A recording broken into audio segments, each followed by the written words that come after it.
sada cerita sekalak jelma belukap nabana tempakai peangkana ngerana labong gitkala sitahanen kapna meriak cakap tena ku tengah kune sibak ni tergawa lebenne ku nanani ugana nam sira bagai nina rusur ngata metua bana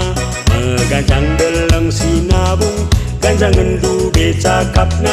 maun-maun labo nyambung lalagi embusina tong kosong nyaring bunyina bagai nina istilahna labo kai pelit isina sora lala pegangna adi dina kuan-kuan bagi perlangi katak asa si bekasna mentas ngegemberti nadingna dia teman narkuan rata ngerati sekat adi yang belas artimbur bagaimana mau tunala terajari beluhlah terpenggurui ngerana kai kebelasi kisah kangsi mekti-mekti lagi nalalap gejeki kerinana isubuki adinalik sinogani ni terkumat darah tinggi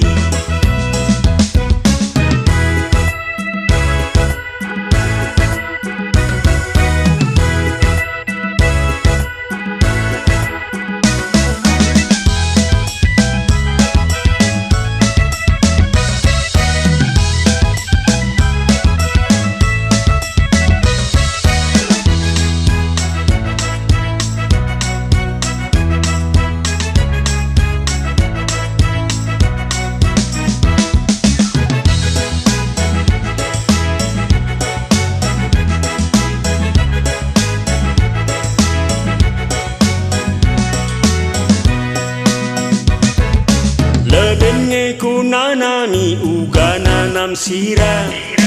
bagai nina rusur ngata metua bana megancang deleng sinabung gancang ngendu becakapna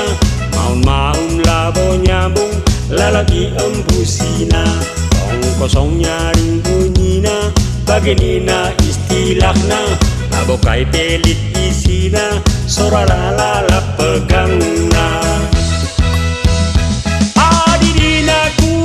kuan bagi perlangi katak asa si bekasna mentas ngegemberti nadingna dia teman narkuan rata ngerati sekat adi yang belas artimbur bagaimana mau tunala terajari beluhlah terpenggurui ngerana kai kebelasi kisah kangsi mekti-mekti lagi nalalap gejeki kerinana isubuki adinalik sinogani ni terkumat darah tinggi tong kosong nyaring bunyina bagai nina istilahna labo kai belit isida sorana lalap pegangna laguna nampai ngerara pangkebatalah pekena perobahi lagu duena si tandan duge kulinta